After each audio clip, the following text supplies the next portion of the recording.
The courtyard was full, the sky wore the color of ripe mango, and drums thumped like a running heart. Michael stood in front of the elders with a calabash of palm wine in his hands. Beside him stood Lily, the poor but pretty maid, wearing a simple blue dress and a shy smile that trembled like a leaf. Tracy, Michael's wife, stormed in late, her scarf loose, wrapper creased and slippers mismatched. Her eyes went wide as gourds when she heard Elder James repeat Michael's words for all to hear. He says he wants Lily as his second wife. Gasps sliced the air. Children stopped chasing each other. Tracy screamed, "Over my dead body." She rushed toward Lily, but Aunt Martha and two women held her back. Elder James lifted his staff, ready to strike the ground and accept the calabash. The whole village leaned forward. Michael raised the cup. Lily squeezed her eyes shut. Tracy tore free and leapt. Elder James's staff hung in the air, inches from the earth. Then the wind died, the birds went quiet, and everyone waited for the blow that would make everything final. That was the night when fire crawled into our quiet street and turned doors into gossiping mouths. But this fire did not start in the courtyard. It started long before, like a spark hiding in dry grass. Weeks earlier, our village of Willow Bend was alive with market songs. Michael was a trader, tall, steady, and kind. He was the one who greeted old people by name and carried heavy baskets for pregnant women. People trusted him because he never cheated anyone, not even when nobody was watching. Tracy was his wife. She had once been the shining girl of the dance circle, but over the years she gave her chores to the wind and her patience to anger. She loved soft chairs, loud stories, and late mornings. She hated brooms, clean sinks, and early cooking. Their house was big and strong, built from years of Michael's hard work, but the rooms smelled like yesterday's food and the yard carried old leaves that were never swept away. When Michael complained, Tracy would sigh and say, "Do you want me to work myself to death? I'm tired.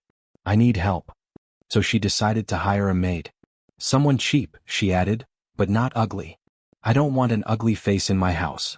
Then she laughed, the kind of laugh that makes a mirror turn its head away. They went to the market square where poor girls lined up with hopes in their eyes and small bundles at their feet. That was where they found Lily.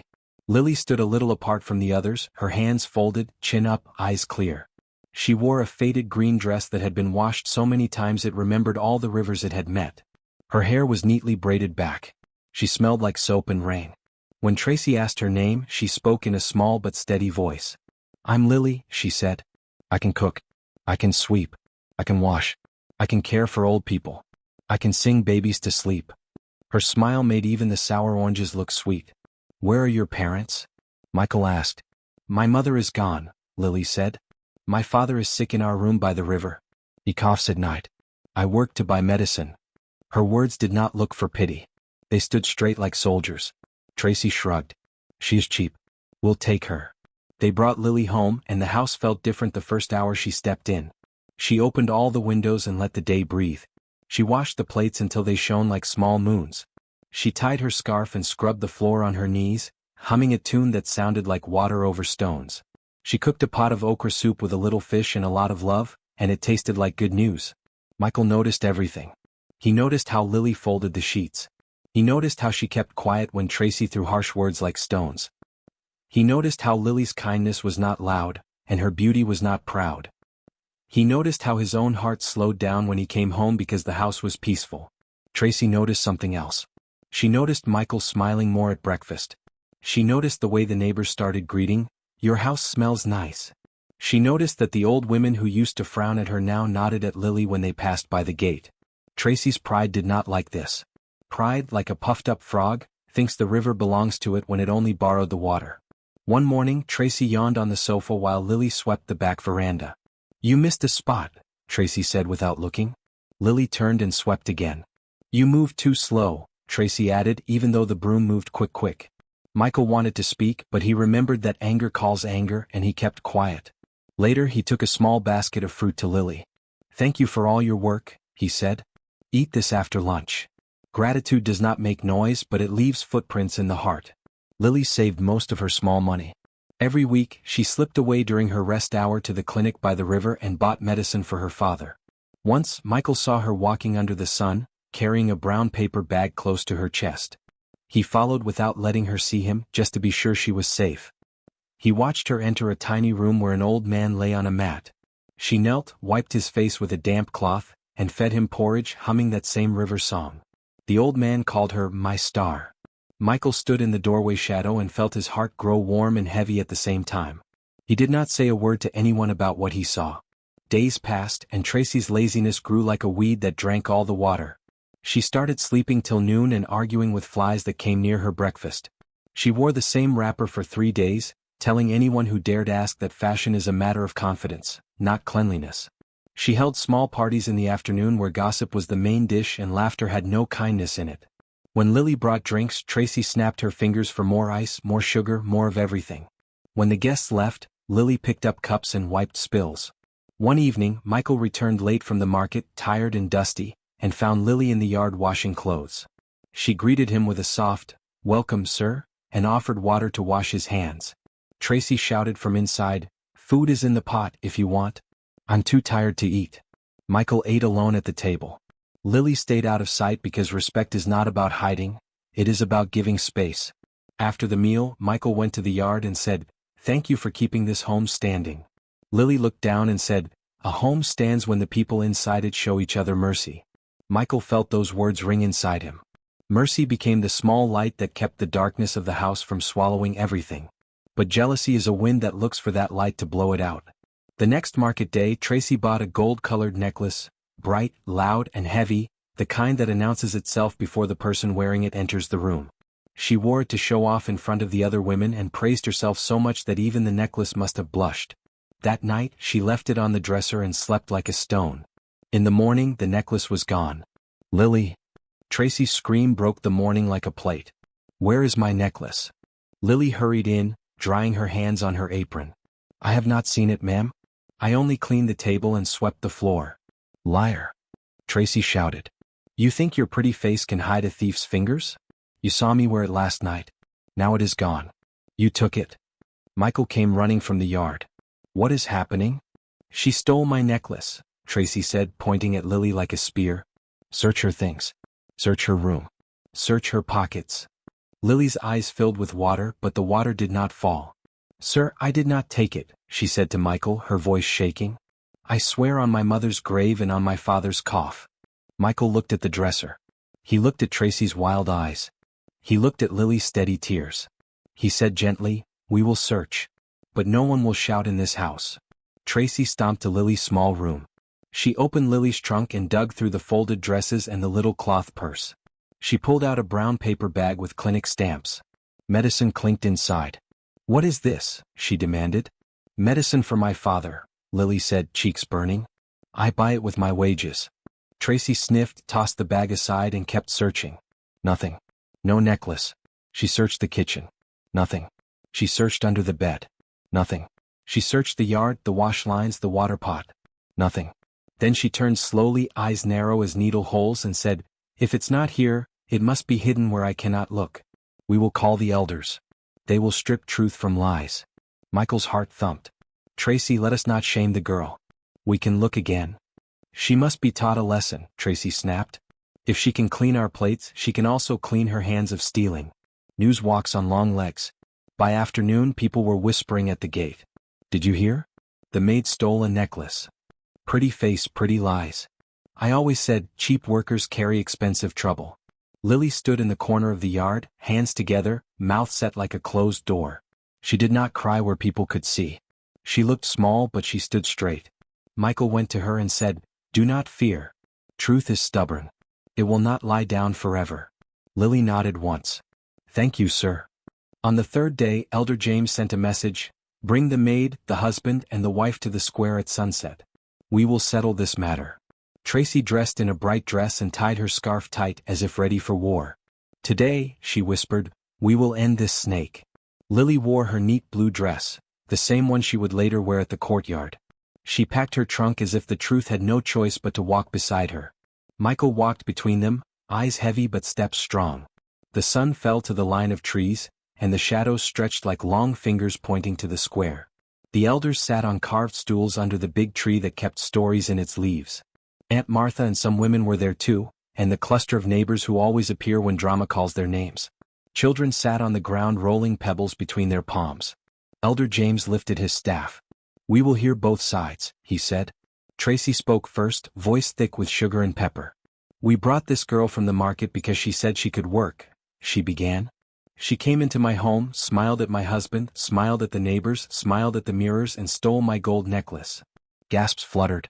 Lily lowered her head and held her breath, then lifted her chin and spoke. "I did not take it," she said. "I have nothing that does not belong to me. I have my hands. I have my breath. I have a father to care for. Nothing more." Elder James asked questions like a farmer testing the soil. Where was the necklace last seen? Who was in the house? What time did everyone sleep? Tracy answered quickly, too quickly, like someone running downhill. Lily answered slowly, carefully, like someone carrying water in a full calabash. Michael told the truth as he knew it, adding nothing, hiding nothing. His fairness made people nod without meaning to. Just when the elders were about to send 2 women to search Lily again, something happened that felt small but tasted like thunder. A little boy from next door tugged his mother's wrapper and whispered, pointing to the tree. The mother looked up, then pressed her lips. She bent down to the boy. "Are you sure?" He nodded. She raised her hand. "Elder," she said, "may I speak?" The square went quiet. A leaf fell and the air caught it. "Speak," Elder James said. The woman stepped forward, dragging the small boy gently. "My son says he saw a shiny thing hanging on that low branch 2 mornings ago," she said. Murmurs rolled through the crowd. Tracy's face twisted. Michael's eyes moved to the branch, low and twisted like an old finger. Lily's breath hitched. Elder James signaled. 2 boys ran under the tree and shook the branch. A small bird flew out. The crowd ducked and laughed nervously. Nothing fell. The boys climbed and looked higher. "Nothing," they called. Tracy snapped, "Children make up stories." The little boy pulled free and ran to the trunk, digging at the roots with his small hands. "Here," he cried. Everyone pressed closer. He pulled out a muddy cloth. Inside something flashed. It was a gold-colored necklace, dirty but bright, tangled with straw and a single bird feather. The square exploded. "A crow!" someone shouted. Crows love shiny things. People laughed, clapped, and slapped their thighs. Some shook their heads, embarrassed for how quickly they had believed the worst. Michael put his hand over his chest, relief flooding him like cool water. Lily's eyes filled with tears that finally fell, twin lines of rain on her cheeks. She mouthed, "Thank you," toward the little boy. "Tracy, oh Tracy," her mouth opened and closed like a fish pulled from water. She stared at the necklace as if it had betrayed her on purpose. Elder James raised his staff for silence. "The truth," he said, voice deep as a drum, "does not run. It may walk slowly, but it arrives." He turned to Tracy. "You spoke with fire before you saw the ash. Your tongue burned a clean girl." He turned to Lily. "You kept your head like a pot with a good lid. We see your heart." He turned to Michael. "You stood with fairness. The village knows." The crowd began to scatter, embarrassed and excited, full of new stories to tell at supper. But the day was not done with us yet. As the last rays of sun stretched thin, Aunt Martha, who had been quiet for most of the meeting, cleared her throat. "There is still one matter," she said. "We have seen the girl's hands. Now let us see the woman's habits." Tracy drew herself up. "What is that supposed to mean?" Aunt Martha's eyes were sharp but not cruel. "Your home is a mirror," she said. "The child of the house cannot be blamed for every shadow. If your lazy ways brought shame to your doorstep, we must say it plain. Cleanliness is respect. Respect is love. Love is work." People murmured their agreement. Tracy's ears burned. Her pride ran around trying to find a seat, but all the seats were already taken by truth. Michael said softly, "Let us go home." They turned to leave. That was when the old storyteller, Grandpa Cole, who rarely spoke unless the moon was bright, lifted his walking stick and said, "A house with dirty corners invites strange guests. When the right guest comes to sweep, sometimes the owner of the broom forgets whose house it is." He looked not at Lily and not at Tracy but at Michael. "Guard your steps." The words hung in the evening air like a bell that keeps ringing long after the hand leaves the rope. Michael nodded slowly. Lily looked at the ground. Tracy rolled her eyes and muttered, "Old men and their riddles." Night settled. The moon climbed. We thought the day had given us all its surprises. We were wrong. The next morning, while the dew still clung to the grass and the cocks argued about the time, Tracy announced, "Since you all want to worship the maid, let her do everything. I retire from housework." She threw her scarf onto a chair and went back to sleep. Lily, who had just returned from checking on her father, tied her apron and faced the mountain of chores without a complaint. She swept and sang. She washed and prayed. She cooked porridge and carried a bowl to Tracy's door, knocking softly. No answer. She left it there, a small offering. Michael passed by, paused and stared at the bowl. He thought of Grandpa Cole's riddle. He thought of Lily's quiet strength. He thought of Tracy's hard words that bruised even the air. He went to the yard to breathe, to count, to steady himself. By afternoon the house gleamed. The neighbor women peeped in and whispered, "Ah, see how the floor shines." They praised Lily so loudly that even a humble ear would hear. Tracy heard. She sat up in bed, her mouth sour with envy. "So this is how it will be," she said to the empty air. "If kindness wins hearts, then I will use fear." She rose, bathed fast, and dressed in her loudest dress. She walked to the market and began to talk. "Do you know what I saw?" she told anyone who would listen. "My husband gives the maid fruit. He smiles at her like sunrise. He follows her to the river. He protects her at the square. And you think all of this is just kindness?" She clucked her tongue. "Open your eyes. Words are seeds. Some fall on rock and die. Some fall on soft earth and grow." By evening, whispers had become talk, and talk had become rumor, and rumor had grown teeth. A neighbor came to Michael in the yard and said with a half-smile, "Be careful, friend. People are counting the times you say, 'Thank you,' to your maid." Michael's face tightened. He looked at Lily hanging clothes on the line, sunlight painting patterns on her arms. He looked at Tracy, who leaned on the doorframe with a smug face. He felt the village's eyes like ants crawling on his skin. That night, a knock thundered on the gate, 3 heavy blows that made the hinges cry. Michael opened it to find Elder James, Aunt Martha, Grandpa Cole, and 3 other elders standing with grave faces. Behind them, the square storyteller drum leaned against a boy's shoulder, as if it had run out of breath. Elder James spoke first. "Michael," he said, "words have grown legs. They have run to our compound and shaken our walls. The matter of the necklace is closed. But there is a new matter that cannot wait." Michael's throat went dry. "What matter?" Grandpa Cole tapped his stick on the earth. "It is said," he murmured, "that kindness has turned a road into a river, and a river into a marriage path." Aunt Martha's eyes were sad. "We ask you all to come to the courtyard. Now." Tracy smiled, slow and sharp, like a knife coming out of a cloth. Lily hugged her arms around herself, shivering though the night was warm. They began to walk under the moon, neighbors joining like beads on a string. The courtyard lamps burned brighter than usual. The elders sat. The people gathered. Michael felt the ground tilt under his feet. Elder James lifted his staff. "A house with 3 hearts beat in one body tonight," he said. "We will speak plainly and judge fairly. Michael, Tracy, Lily, stand before us." And then Elder James turned, reached for the calabash, and raised it toward Michael and Lily as the crowd sucked in their breath and the drum's skin trembled under the drummer's palm. What do you think happens next? Where are you watching from? If you're enjoying this story, remember to like, subscribe, and share so others can join us. The courtyard froze in silence. The calabash of palm wine gleamed in Elder James's hand, catching the moonlight like a secret waiting to be spilled. Michael's heart thumped like a goat's hooves on dry earth. Lily's knees trembled, but she kept her back straight, her hands folded tightly in front of her. Tracy, with her wrapper tied firmly around her waist, leaned forward, her eyes burning with triumph. She thought her plan was finally working. She thought Lily would be exposed as a thief of love, even if she had been cleared of the necklace. Elder James's voice carried across the courtyard. "Michael, we have heard troubling words. They say your kindness to the maid has crossed the boundary of master and servant. They say your heart is leaning toward Lily." The crowd buzzed. Women whispered behind their hands. Men shook their heads, some with pity, others with envy. Children peeped between their mothers' wrappers, not understanding but sensing the storm. Michael lifted his head, his face carved with worry and dignity. "Elders, people of Willow Bend, I will not lie. Lily is kind. She is hardworking. She has saved this home from sinking. But never, never, have I touched her with unclean hands. My heart respects her, yes, but respect is not a crime." Tracy barked a bitter laugh. "Respect? Respect that makes you follow her to the river? Respect that makes you smile at her like you never smile at me? Respect that makes you defend her at every corner? Call it what you want, Michael, but the village sees the truth even if you don't." Lily felt every word like a stone striking her chest. Her eyes brimmed with tears, but she spoke in a voice that did not break. "I never wanted this. I came here to work. I came here to earn money for my sick father. I never asked for the master's favor. I only wanted to serve faithfully." The murmurs in the crowd grew louder. Some nodded at her words, Others exchanged doubtful glances.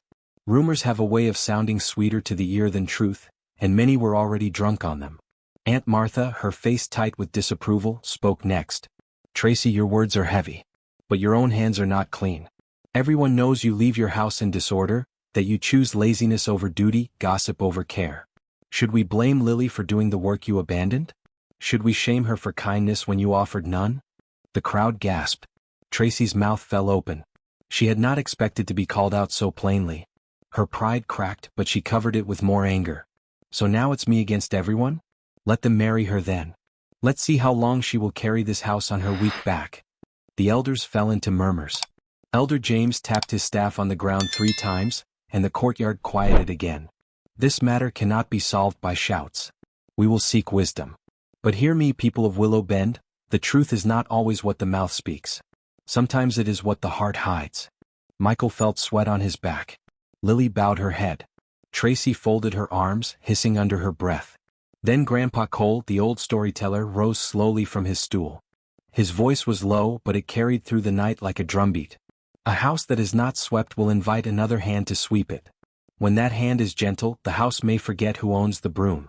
But when laziness dances too long, even the strongest marriage stool will wobble." The crowd listened, silent, caught in his riddle. He looked at Michael, then at Lily, and finally at Tracy. "The broom has already chosen where it feels most useful. But the question is, who will claim the house when the broom decides to stay?" A chill swept through the gathering. Michael swallowed hard, knowing Grandpa Cole's words carried more weight than mere riddles. Tracy smirked, certain she had the upper hand. Lily pressed her fingers together, whispering a prayer in her heart. And then, before anyone could speak again, a boy from the crowd rushed into the courtyard, panting. "Come quick," he shouted.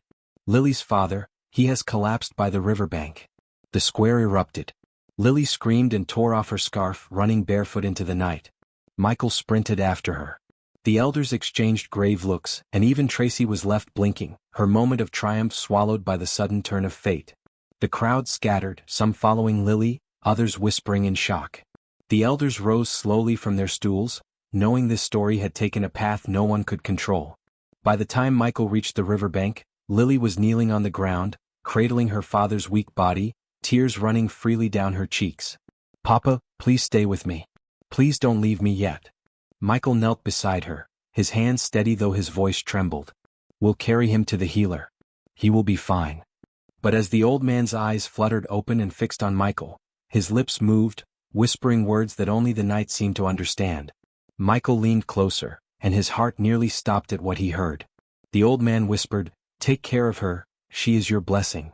Then his chest rose once more and fell still. Lily let out a wail that pierced the air like a broken flute. Michael closed his eyes, grief and confusion fighting inside him. Behind them, the villagers who had followed gasped. Some clutched their chests. Others exchanged knowing looks. And in the shadows, Tracy stood with her hands clenched, her face twisting into something darker than jealousy, something dangerous. The river carried the echo of the old man's last words, and the village of Willow Bend would never be the same again.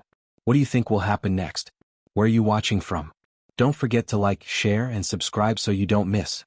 The moon slid behind the clouds as if it too wished to hide from the weight of what had just happened. Lily's cries shook the riverbank, her body rocking over her father's lifeless chest. Michael placed a gentle hand on her shoulder, but she clutched her father tighter, unwilling to let go. The villagers stood back, whispering, their faces lit by the flickering torches they carried. Elder James finally stepped forward, his staff tapping the ground.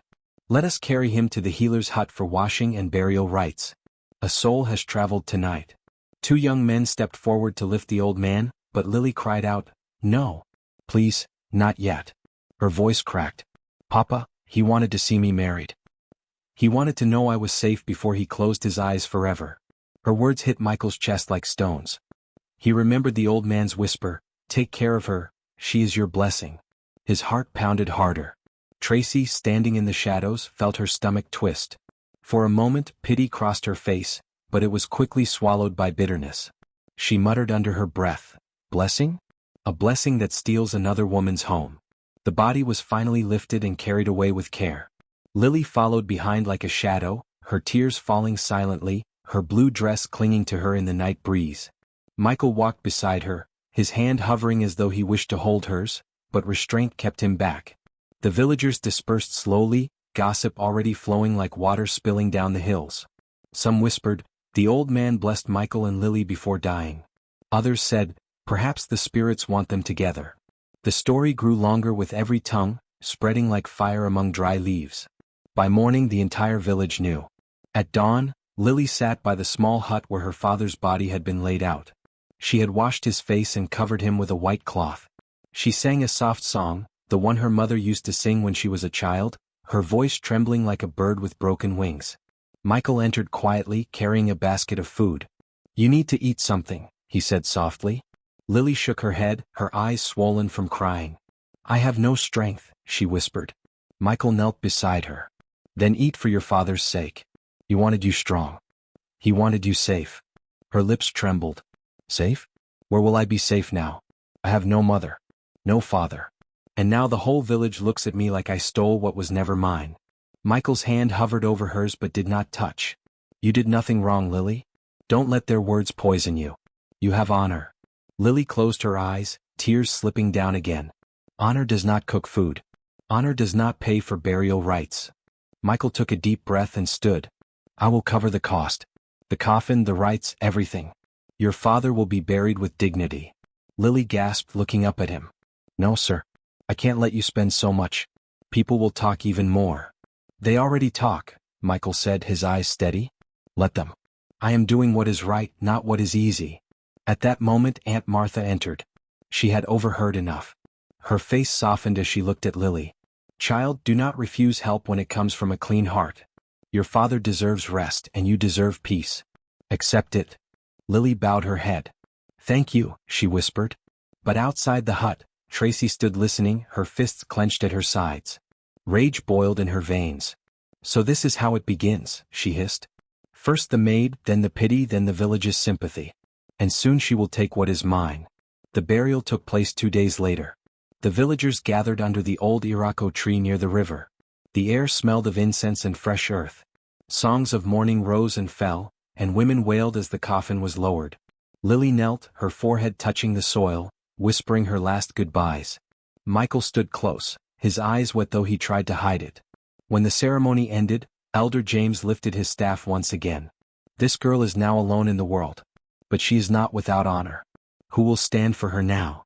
The crowd shifted, waiting. Michael felt the weight of every eye pressing on him. He stepped forward, his voice steady. "I will stand for her. I will protect her." Gasps rippled through the crowd. Tracy's face turned crimson. She pushed through the people and shouted, "Protect her? You mean marry her? You want to turn my maid into your second wife?" The courtyard exploded in murmurs. Some people nodded, saying, "It is true, he should take responsibility." Others frowned, muttering, "He already has a wife." Lily's heart pounded. She raised her hands. "No. Please, I never asked for this. I only wanted to serve. Please don't say such things." Her tears returned, hot and ashamed. But Elder James lifted his hand. "Silence. The matter of the maid has grown roots. We will not settle it in one night. Let the council meet. Let the spirits guide us." The crowd slowly dispersed, but whispers followed Michael, Lily, and Tracy like shadows. That evening, as the family sat in their house, the storm finally broke. Tracy slammed her hand on the table. "Enough. You embarrassed me before the whole village. You made me look like a fool. Tell me, Michael, are you in love with her?" Michael's chest rose and fell, his jaw tight. He said nothing. "Answer me." Tracy screamed, her eyes wild. Michael finally looked at her, his face heavy with truth. "If love means respect, if love means honor, if love means peace, then yes, Tracy. I love her spirit. Because she is everything you once were but chose to throw away." The room went dead silent. Lily froze in the corner, her hand over her mouth. Tracy's face twisted into pure fury. "Then by the gods you will regret this," she spat. She stormed out of the house, leaving Michael and Lily staring at one another in silence, knowing that nothing in Willow Bend would ever be the same again. Where are you watching from tonight? Do you think Michael made a mistake, or did he speak the truth? Comment below, subscribe, and don't miss. The house was heavy with silence after Tracy stormed out. The sound of her footsteps faded into the night, but her words, "You will regret this," lingered like smoke after a fire. Lily sat frozen in the corner, her palms trembling. Michael lowered himself slowly onto the wooden stool, burying his face in his hands. "Sir," Lily whispered, her voice breaking, "you should not have said that. Now she will hate me more. She will never forgive either of us." Michael raised his head. His eyes were tired, but his voice was steady. "I did not lie, Lily. Truth cannot be hidden forever, no matter how much people try. Tracy's laziness has eaten this house like termites in wood. But your kindness has held it together." Lily shook her head fiercely, tears spilling down her cheeks. "But I don't want to be the reason a wife and husband fight. I don't want to be cursed by the village." Michael stood and walked to the window. Outside, he could see faint lanterns moving, villagers going to fetch water, gossipers heading home, curious eyes still watching. "The curse is not yours," he said softly. "It belongs to anyone who plants bitterness where love should grow." Meanwhile, Tracy walked swiftly through the village paths, her wrapper dragging on the dust. She was not heading home. No, she was heading to her cousin Rachel's house. Rachel was sharp-tongued and feared in the market, a woman who knew how to stir the pot of gossip until it boiled over. Tracy barged in without knocking. Rachel, plump and cunning, raised her brows. "Tracy? At this hour?" Tracy's eyes blazed. "He confessed it, Rachel. Before my very eyes. Michael said he loves her. He loves that maid." Rachel clapped her hands together, her gold bangles jingling. "And so the whispers are true. But don't worry. We will teach him a lesson. No man dishonors his wife and goes unpunished." Tracy leaned closer, her voice low and sharp. "I want the whole village to see her for what she is. I want them to spit her name when they hear it. I want Michael to regret the day he ever brought her into my house." Rachel smirked, her eyes glittering. "Leave it to me. By tomorrow, every ear will hear what I have to say." The next morning, Willow Bend woke to a storm, not of rain but of words. In the market, Rachel's voice carried like a drum. "Did you hear? The maid uses charms. That is why Michael defends her. That is why his eyes follow her like a dog follows meat. She bewitched him. Ask anyone, why else would a man shame his wife for a girl from the riverbank?" The story spread like wildfire. By noon, women were muttering as they fetched water. Men shook their heads in the palm wine huts. Children sang teasing songs in the dust. Pretty maid with magic eyes, stealing husbands, telling lies. Lily could not step outside without feeling the sting of their stares. Even when she went to buy soap, the seller handed it to her with fingers stiff, as though touching her might bring shame. Her heart broke. That evening, she returned home with red eyes and whispered to Michael, "Please send me away. I cannot bear this anymore. The whole village curses me." Michael clenched his fists. "No, Lily. I will not let them drive you out. You are innocent. And the truth will speak even if it crawls." But as he spoke, the door swung open. Tracy stood there, her chin lifted, her eyes cold. "Innocent? Ah. The elders will decide that. I've already called them to gather tomorrow night. If they find you guilty of using charms, you will be banished from Willow Bend." Lily gasped, her hands flying to her mouth. Michael's jaw tightened. "Tracy, this is madness." Tracy smirked, her voice dripping with venom. "Madness? No, justice. And tomorrow, Michael, you will stand before the council and choose, your wife or your maid." The door slammed behind her. Lily sank to her knees, sobbing. Michael stood still, his shadow cast long against the wall, his heart torn between truth and the storm that was about to break over them. Outside, the night wind carried the villagers' songs of suspicion, echoing louder than the crickets. And in the distance, the council drum began to beat, a slow, heavy rhythm summoning judgment. The whole of Willow Bend was waiting. What do you think will happen at the council? Will Michael defend Lily, or will the weight of the village silence him? Tell me where you're watching from, and don't forget to like, share and subscribe so you don't miss. The slow, heavy drumbeat carried through Willow Bend like thunder in the belly of the sky. By morning, the entire village knew that the elders' council would gather at sundown to hear the case of Michael, Tracy, and the maid Lily. Lily spent the day locked in her small room, her face buried in her pillow. She prayed until her lips were dry, whispering, "Mama, Papa, if your spirits can hear me, please protect me. I have no one but God." Her heart trembled at the thought of banishment. She had nowhere to go, and she feared the shame would swallow her alive. Michael walked the yard like a trapped lion. His friends came to visit, whispering their advice. One said, "Michael, just let the maid go. Your peace is worth more than all this noise." Another said, "Stand your ground. If you let them disgrace her, tomorrow it will be you." But Michael's heart was firm. He would not abandon Lily. Tracy, on the other hand, dressed herself in her brightest wrapper and golden scarf. She spent the afternoon strutting through the market, telling anyone who would listen, "Tonight, the elders will expose the snake in my house. We will see if beauty and charms can stand against truth." Her cousin Rachel followed her like a shadow, spreading more rumors. "I heard she places leaves under his bed," Rachel whispered to women at the well. "That is how she controls him." The women gasped, crossing themselves, their suspicions growing thicker. By the time the sun began to fall, the square was packed. Men sat on stools, women on mats, children squeezed in between. The elders sat in a half-circle under the great Irako tree, their staffs planted in the ground like roots of justice. Elder James, his beard white as moonlight, lifted his staff. "Let the accused step forward." Michael walked with steady steps, though his chest pounded. Lily followed slowly, her head bowed, her blue dress neat but faded. Tracy strutted in last, her eyes darting proudly from face to face. The square buzzed until Elder James struck his staff 3 times. Silence fell. "Tonight," he said, "we hear a matter that has disturbed the peace of Willow Bend. It is said the maid Lily has used charms to capture the heart of Michael, her master. It is said his wife Tracy has been dishonored. We will hear both sides and the spirits will guide us." Tracy stepped forward first, her voice sharp. "Elders, you know me. I am a woman of honor. But ever since this maid came, my husband has changed. He defends her, he praises her, he even pays for her father's burial. Tell me, which man does that for a mere maid? If not for charms, why else would he shame his own wife before the village?" Murmurs of agreement rose. Tracy folded her arms, satisfied. Elder James turned. "Lily, what do you say?" Lily's hands trembled, but she spoke clearly. "Elders, I have no charms, no powers, nothing but my hands and my prayers. I came here to work for my sick father. I cooked, I cleaned, I did what the mistress would not. If kindness is now a crime, then I am guilty.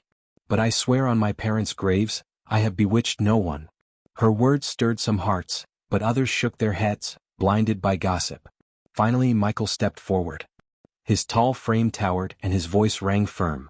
"Elders, my wife speaks of dishonor. But what dishonors a man more, protecting an innocent girl or allowing lies to destroy her? Yes, I stood for Lily. Yes, I respected her. But only because she showed the character my wife abandoned long ago. Do not condemn her for my gratitude." The crowd buzzed louder now, torn between truth and rumor. Grandpa Cole rose slowly, leaning on his stick. His voice was quiet, but every ear bent to hear. "A woman who refuses to sweep her own floor should not curse the broom that keeps her house from sinking in filth. The spirits do not punish honesty. They punish wickedness dressed as pride." Gasps rippled. Tracy's face burned red. She screamed, "So you will all shame me for her? You will make me the fool? Fine.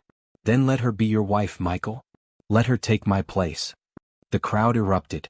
Women shouted, men argued, children cried. Elder James banged his staff, but order was hard to restore. Finally he raised his voice like a lion's roar. "Silence. This matter is not simple. We will call on the gods.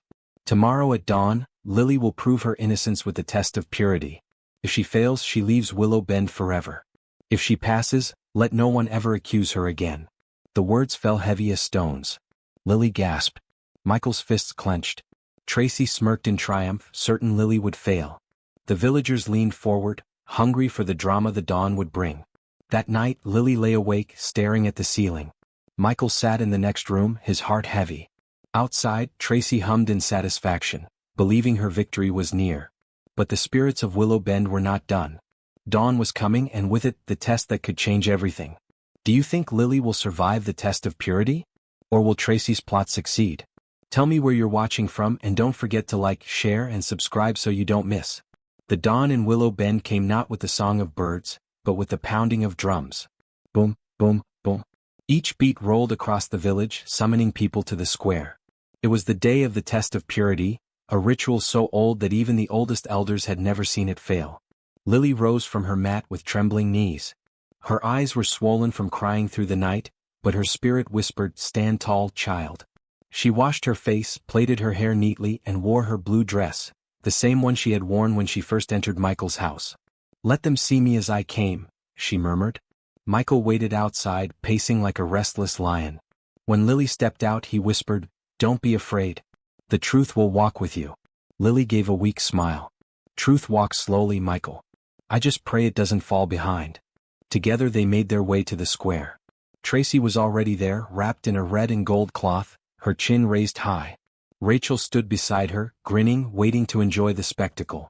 Villagers filled the square, their eyes shining with curiosity and hunger for drama. Elder James stood before the great Iroko tree, his staff planted firmly in the earth. At his feet lay a small calabash filled with water, a kola nut, and a white feather. These were the instruments of the test. People of Willow Bend, Elder James began, his voice deep as thunder. Today we call upon the spirits to reveal truth. This girl Lily has been accused of using charms to turn her master's heart. If she is guilty, the spirits will expose her. If she is innocent, the spirits will defend her. Let the test begin. Gasps rippled through the crowd as Elder James explained. Lily will hold this feather and speak her truth. If she lies, the feather will darken and crumble in her hand. If she speaks true, the feather will remain white as snow. Lily's breath caught in her throat. The feather trembled in Elder James's hand as he extended it to her. She looked at Michael once, then at Tracy's smirk, then took the feather. Her hands shook, but her eyes lifted toward the sky. I swear, Lily said, her voice steady despite her fear, I never used charms, never bewitched anyone, never sought to steal what was not mine. All I did was serve faithfully, care for my father, and honor this house. The square went silent. Every eye locked on the feather.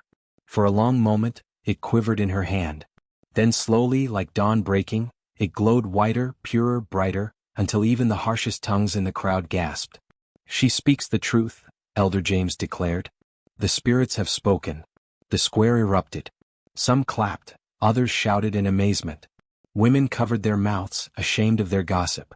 Michael exhaled, relief flooding him. Lily dropped to her knees, tears of gratitude spilling down her face.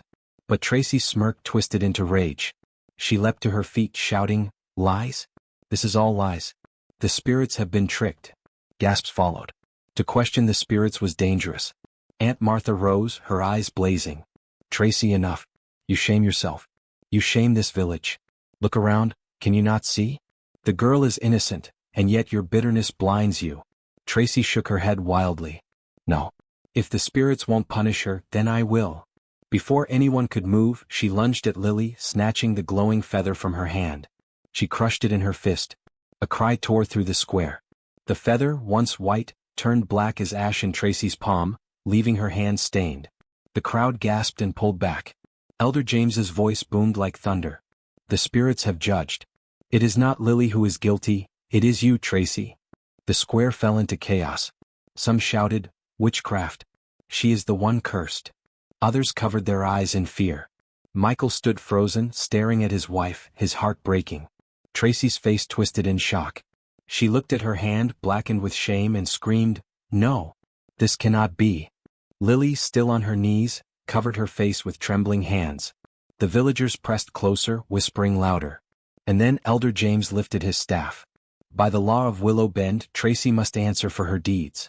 Tomorrow the council will decide her fate. The crowd erupted once more, their voices a storm. Some pitied Tracy. Others demanded her banishment. And through it all, Michael stood in silence, torn between the woman he once loved and the maid who had proven her innocence. As the crowd began to disperse, Grandpa Cole leaned on his stick and muttered for all to hear, When jealousy burns, it does not light a lamp, it burns the house. The villagers nodded, repeating his words like a chant. Tracy trembled where she stood, her once proud eyes now clouded with fear. But as the torches flickered and the night thickened, one thing became clear. The story of Michael, Lily, and Tracy was far from over. Do you think the council will forgive Tracy, or has her pride finally destroyed her? Let me know where you're watching from, and don't forget to like, share, and subscribe so you don't miss. The night after the test of purity was restless for Willow Bend. Whispers floated through the huts like smoke. Some villagers pitied Tracy, others spat her name as if it tasted bitter. The black stain on her hand had not washed away. No matter how many times she dipped it in water or rubbed it with sand, the mark clung stubbornly. Tracy sat in her room rocking back and forth. Her eyes were wide, her hair loose, her lips trembling. It is a trick, she muttered. The feather lied. The spirits lied. Everyone is against me. Her cousin Rachel tried to comfort her, but even Rachel's bold tongue faltered. Maybe we should leave the village for some time, she whispered. Tracy snapped at her. No. This is my house, my husband, my life. That maid will not take it. Meanwhile, Michael sat quietly in the courtyard, his head in his hands. Lily approached carrying a lamp. She wanted to speak, but the weight of his silence held her back. Finally he lifted his head, his eyes red. "Lily," he said softly, "you have been vindicated. But Tracy, she was once a good woman. I don't know when pride turned her heart to stone." Lily placed the lamp beside him and whispered, "Sir, no matter what happens, remember she is still your wife." Michael looked at her with pained eyes. "And you? What are you now to me?" Her lips trembled. She turned away without answering, her shadow stretching long against the wall. At dawn, the council drum thundered again. Boom, boom, boom. The entire village gathered. Tracy stood in the center, her stained hand trembling. Michael and Lily stood to one side, the elders before them, and the villagers surrounding like a sea of eyes. Elder James raised his staff. "Tracy, wife of Michael, you stand accused of false witness, of envy, and of trying to destroy an innocent soul. The spirits have spoken against you. What do you say for yourself?" Tracy's voice shook but grew louder as she spoke. "I am the victim. My husband betrayed me. This girl stole his heart. And you all," she swept her arm toward the villagers, "you believed her because she is pretty and humble. But I am his wife. I am the one who should be honored, not her." The crowd murmured, some shaking their heads. Aunt Martha rose, her voice sharp. "Tracy, you dishonored yourself. You forgot that marriage is work, not just a crown. You let laziness and jealousy eat you alive, and when the broom swept where you refused to, you cried witchcraft." Tracy's face flushed red. She shouted, "So banish me then. Throw me out if you dare." The elders murmured among themselves. Then Elder James struck his staff. "We will not banish you, Tracy, but you will live with your shame. The spirits have judged you. Your stain will not fade until your heart does. As for Michael, he must decide if his house can still stand with you in it." Gasps filled the air. All eyes turned to Michael. His chest rose and fell as he stepped forward. He looked at Tracy, trembling, broken but still defiant. Then he looked at Lily, who stood silently, tears glistening in her eyes. Michael's voice shook but was steady. "I will not cast Tracy out today. She is still my wife. But hear me, Tracy, if you cannot change, if you cannot clean the stain in your heart, then this house will collapse. And when it does, you will have no one to blame but yourself." Tracy glared at him, her mouth twisting, but she said nothing. The elders nodded. "So be it." The staff struck the ground, sealing the judgment. The villagers slowly dispersed, but tongues wagged more than ever. Some said Michael was merciful. Others whispered that he was a fool, that his heart already belonged to Lily, and it was only a matter of time before the spirits themselves forced his hand. That night, as the moon rose high, Tracy sat in the corner of her room, staring at her stained hand. "I will never let her win," she hissed. "If the spirits favor her, then I will find another way. I will burn her light before it blinds me." Lily, in her small room, prayed for peace, not knowing the danger that was growing in Tracy's heart. And Michael, lying awake, stared at the ceiling, torn between loyalty to the woman he had married and the quiet love blossoming for the woman who had restored his home. Do you think Tracy will truly change, or is she planning something darker? Comment below and let me know where you're watching from. Don't forget to like, share, and subscribe so you don't miss. The moon hid behind clouds that night, as though it refused to witness what was stirring in Michael's household. Inside, Lily lay awake, her hands clasped in prayer. In another room, Michael turned on his mat, unable to sleep. But Tracy did not lie down at all. She sat upright, her stained hand clenched tightly, her eyes burning with thoughts too dark to speak aloud. By dawn, Tracy had made her decision. She tied her wrapper firmly, covered her head with a scarf, and went out quietly before the cock crowed. She walked down the dusty path to an old hut on the edge of the village. The hut of Mama Binta, the herbalist many whispered about but few dared visit. The old woman sat outside, grinding leaves into a thick paste. Her eyes, cloudy with age, still shone with eerie sharpness. "Ah," she croaked when she saw Tracy, "the jealous wife comes at last. The spirits have marked your hand. You seek a cure, eh?" Tracy's voice shook with both anger and desperation. "I don't need a cure for myself. I need a cure for my house. That maid, she has turned my husband against me. I want her gone. I want him to forget she ever existed." Mama Binta chuckled, the sound dry like twigs snapping. "Forget? Men do not forget kindness. They do not forget beauty. But if you truly want her gone," she leaned closer, her breath heavy with herbs, "then you must give her something she cannot survive." Tracy's stomach twisted, but her anger was stronger than her fear. "Tell me what to do." The old woman handed her a small gourd wrapped in palm leaves. Put this in her food. Before the third moon rises, her body will weaken and the earth will claim her. But be warned, whatever you give returns to the hand that serves it if the spirits are displeased. Tracy clutched the gourd to her chest, ignoring the warning. She hurried back, her plan already formed. Meanwhile, Lily woke early and swept the compound, her song soft but clear. Michael stepped out and paused, listening. That song, gentle as flowing water, made him close his eyes. "You keep this house alive," he whispered when she turned to greet him. Her cheeks warmed and she bowed her head. "I only do what must be done, sir." He studied her for a long moment, then said softly, "Call me Michael, not sir. You have earned that respect." Lily looked at him, startled, her heart racing. Before she could answer, Tracy returned, her face stiff but her lips curled in a forced smile. "Good morning," she said sweetly, though her eyes flickered between them. "I will cook today. My husband deserves a proper meal from his wife." Michael raised his brows, surprised. It had been months since Tracy had touched a pot. Lily nodded politely and stepped aside, unaware of the danger brewing. In the kitchen, Tracy prepared yam porridge. She stirred quickly, then pulled out the gourd from her wrapper. Her hands trembled as she poured the strange powder into Lily's portion, stirring it until it disappeared. "Soon, everyone will see she is not the angel they think," she muttered. But as she carried the food out, fate played its trick. Michael, weary from the night without sleep, reached for the first bowl, Lily's. Tracy froze, her eyes wide. "No, no, let her eat that one," she blurted out too quickly. Michael frowned. "What? Are you choosing her meals now?" Lily looked between them, confused.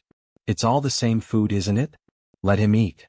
She pushed the bowl toward Michael with a gentle smile. Tracy's heart raced. Her palms grew damp. But she could not stop him without exposing herself. Michael lifted the spoon, blew on it, and tasted the porridge. For a moment he chewed thoughtfully. Then suddenly his face tightened. He dropped the spoon, clutching his chest. His breath came in sharp gasps. The bowl tumbled, spilling onto the ground. The courtyard exploded with screams. Lily rushed forward, holding him. "Michael! Michael, what is happening?" Tracy's face drained of color, her plan twisting back against her. Neighbors, hearing the commotion, rushed in. Aunt Martha pushed through the crowd, her eyes sharp. "What is this? What happened to him?"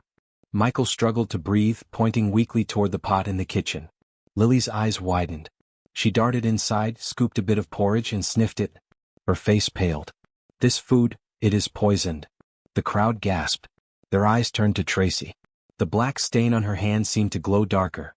Murmurs rose like buzzing bees. She tried to kill him. She wanted the maid blamed, evil wife. Tracy stumbled back, shaking her head. "No, no, it wasn't me. I didn't." But her voice was drowned by the growing roar of the villagers. Michael lay weak in Lily's arms, his lips moving, whispering something only she could hear. "Don't let them break you."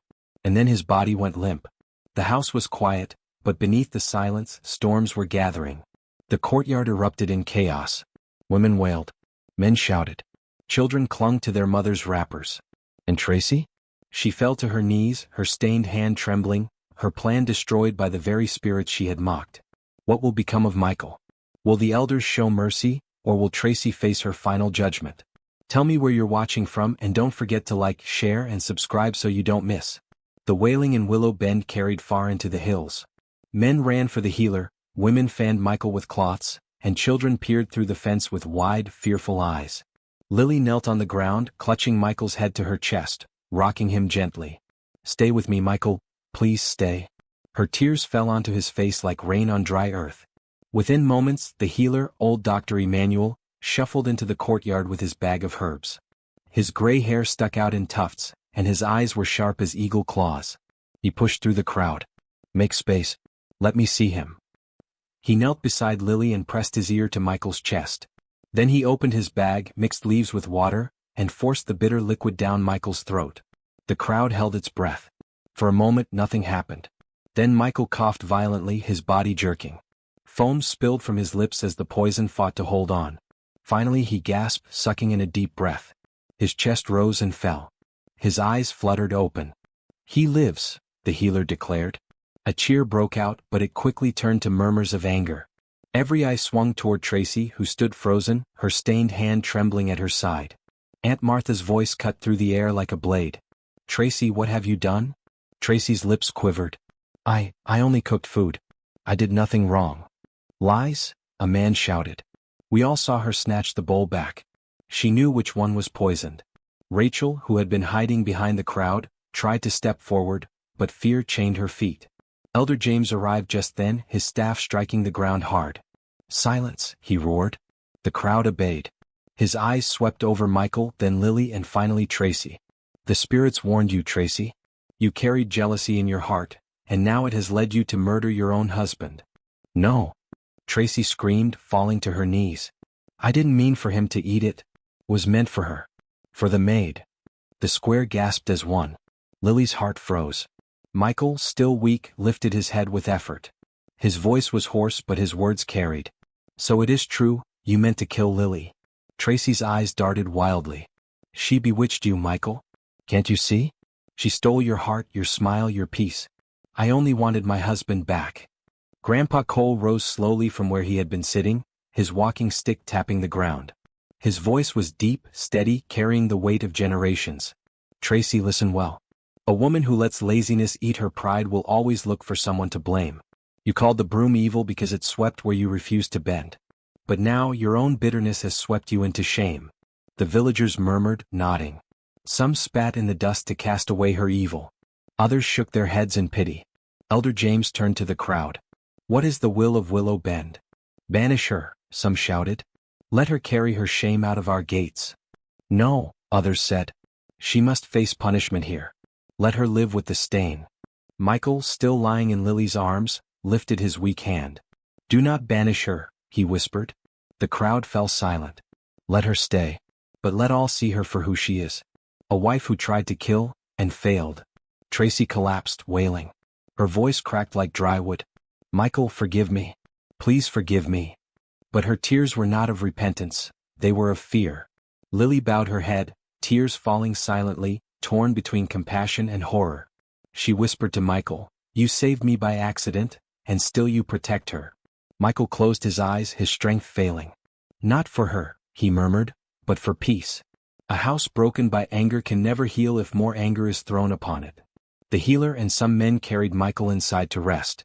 The villagers dispersed slowly, shaking their heads, their tongues already preparing new stories for the night. That evening Lily sat by Michael's side, wiping his forehead with a damp cloth. His breathing was steady but shallow. She whispered, "You risked your life for me. How can I ever repay you?" Michael opened his eyes, his gaze soft. "Just stay, don't leave me." Her heart pounded at his words. She wanted to answer, but her lips trembled too much. She only nodded, tears glistening in her eyes. Meanwhile, in the corner of the house, Tracy sat on the floor, her stained hand pressed to her chest. Her face was pale, her spirit trembling. But deep in her eyes, a spark of defiance still burned. She muttered to herself, "If the spirits will not destroy her, then I will find another way. This is not over." The night deepened, carrying with it the promise of more storms. For though Michael had survived and Lily had been cleared, the venom of jealousy still lingered in Tracy's heart. Do you think Tracy will ever change, or will her jealousy consume her completely? Tell me where you're watching from, and don't forget to like, share, and subscribe so you don't miss. The final chapter of the tale in Willow Bend began with uneasy silence. Michael's life had been spared, Lily's innocence proven, and Tracy's wickedness exposed. Yet peace was as fragile as a clay pot balanced on a stone. The villagers watched the house like hawks, waiting to see what would break next. For days Michael lay weak on his mat, tended by Lily. She fed him broth, wiped his forehead, and whispered prayers over him. Her devotion softened the hearts of many who had once doubted her. Neighbors who had mocked her now brought fruits, yam and palm oil, saying, "You are a good woman. May the spirits keep you strong." But Tracy watched with burning eyes. Her shame in the village grew heavier each day. Children pointed at her stained hand. Women avoided her at the market. Men whispered, "That is the wife who tried to poison her own husband." Her pride, once fat and loud, had shriveled, but jealousy still clung to her like a second skin. One night, Tracy stood alone in the courtyard, staring at the moon. "If I lose him," she muttered, "if I lose everything, then I will not suffer alone. She will not have him." Her words slithered into the shadows like snakes. But the spirits of Willow Bend had heard enough. The very next morning, while Lily was sweeping the veranda, Elder James and Aunt Martha arrived with the council. Behind them trailed a crowd of villagers. Tracy stepped out, startled. "What now? Have you come to shame me again?" Elder James's voice was firm. "Tracy, the spirits have spoken through signs and through your own hand. You refused to repent. You plotted again even after your guilt was shown. This house cannot hold you in peace together. Today judgment is sealed." The crowd murmured in agreement. Tracy's chest rose and fell rapidly. "You cannot drive me out. This is my husband's house." Michael, pale but stronger, stepped into the doorway, leaning on Lily's arm. His voice was quiet but heavy with resolve. "No, Tracy. This house is not yours, it is ours. But you chose jealousy over love, pride over humility. I beg you to change." "You would not." Tracy's lips trembled. "So you cast me aside, for her?" Michael's gaze lingered on Lily, whose eyes shone with tears. He turned back to Tracy. "I do not cast you aside for Lily. You cast yourself aside by poisoning your own home. I cannot walk with a partner who walks only with envy. The council is right. You must go." Gasps filled the courtyard. Tracy dropped to her knees, her voice cracking. "Michael, please, forgive me just this once. Don't let them throw me out." But Michael's eyes were steady. "Forgiveness is not the same as trust. Forgiveness I give you. But trust, you have broken it and it cannot be rebuilt here." Aunt Martha stepped forward. "Tracy, you will leave Willow Bend today. Go to your cousin's village, or wherever the spirits will take you. But your feet may no longer darken this house." The villagers closed in, their murmurs a storm. Rachel tried to protest, but her voice was drowned by the will of the people. With her head bowed, Tracy gathered her few belongings. Her stained hand clutched the bundle tightly as she walked through the crowd. Some turned their backs on her. Others shook their heads in pity. And so Tracy, once the proud wife, left her husband's home in disgrace, her shadow swallowed by the dust of the road. When she was gone, Elder James lifted his staff. "The spirits have cleansed this house. Now let peace remain." The villagers slowly dispersed, leaving Michael and Lily standing together in the courtyard. Michael looked at her, his voice low. "You saved me, Lily. Not only from poison but from living in a home of darkness. I owe you my life." Lily shook her head, tears slipping down her cheeks. "No, Michael. You owe me nothing. I only did what kindness demanded." But Grandpa Cole, who had been silent all along, leaned on his stick and spoke the final riddle. "A broom does not ask to be a wife. But when it sweeps with love, sometimes the house cannot help but make room for it. The spirits do not join hearts by mistake." The villagers who lingered nodded, repeating his words. Michael took Lily's trembling hand in his, and though no wedding drums beat yet, the bond between them was clear. In time, the house of Michael would be known not for its shame, but for its redemption. And Lily, the poor but pretty maid, would no longer be whispered about as a thief, but honored as a second wife chosen by both man and spirits. The story of jealousy, shame, and kindness echoed through Willow Bend for years. And the lesson was clear. A dirty heart cannot keep a clean home, but kindness will always find a place to rest. Where are you watching from tonight? Did Tracy deserve her fate, or do you think she should have been forgiven? Comment your thoughts, like, share, and subscribe if you enjoyed this story. Until the next tale, stay blessed.